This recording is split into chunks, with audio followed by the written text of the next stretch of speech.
So maybe you're newly postpartum and you're wondering if you have diastasis or how to check for that. And maybe you're suspecting it, but you're not sure. How would you check for that? All right, so it's quite simple really. So you're gonna wanna be kind of probably in your bra and underwear because you're gonna wanna be able to make contact with that linea alba. So you're just gonna take 3 fingers, okay? And you're just gonna run the fingers and just kind of palpate them along that linea alba, up kind of right just below the sternum here, and then down below the belly button. And you're just gonna palpate. And what you're looking for is, do your fingers kind of sink in? Is there no tension there? Okay, and we're looking for that breadth here, or excuse me, depth. We're looking for the depth and how deep those fingers go as you go down, okay?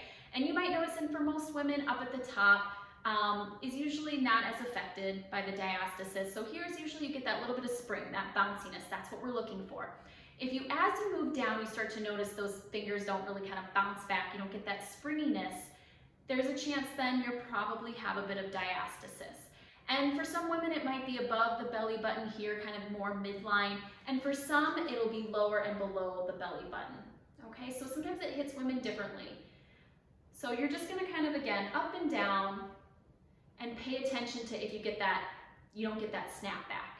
And then, you know, after you've kind of identified this particular area where you're noticing there's some sinking, maybe kind of run your fingers down again and try to rate it on a level of 1 to 5. 1 being it's, you know, quite bouncy or there's really no diastasis, and then 5 being like those fingers just really, you know, dive deep, and maybe you pay attention to how deep, you know, that diastasis goes, first knuckle, even second knuckle, and that's really what we want to pay attention to.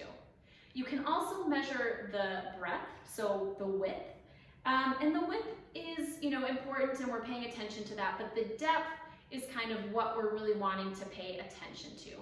So again, just kind of palpating up and down, paying attention to where on the abdominals or where on the linea alba you're noticing kind of the deepest sinking, if you will. And then you can measure the depth or breadth, excuse me, as well, how wide you notice those fingers kind of sink in a little bit. And then rate it on a level of 1 to 5. 1 being there's very minimal, or there's a lot of kind of spring back, 5 being there's like none at all. And that will just kind of help determine where that diastasis is most kind of affecting you and where it's sitting the most.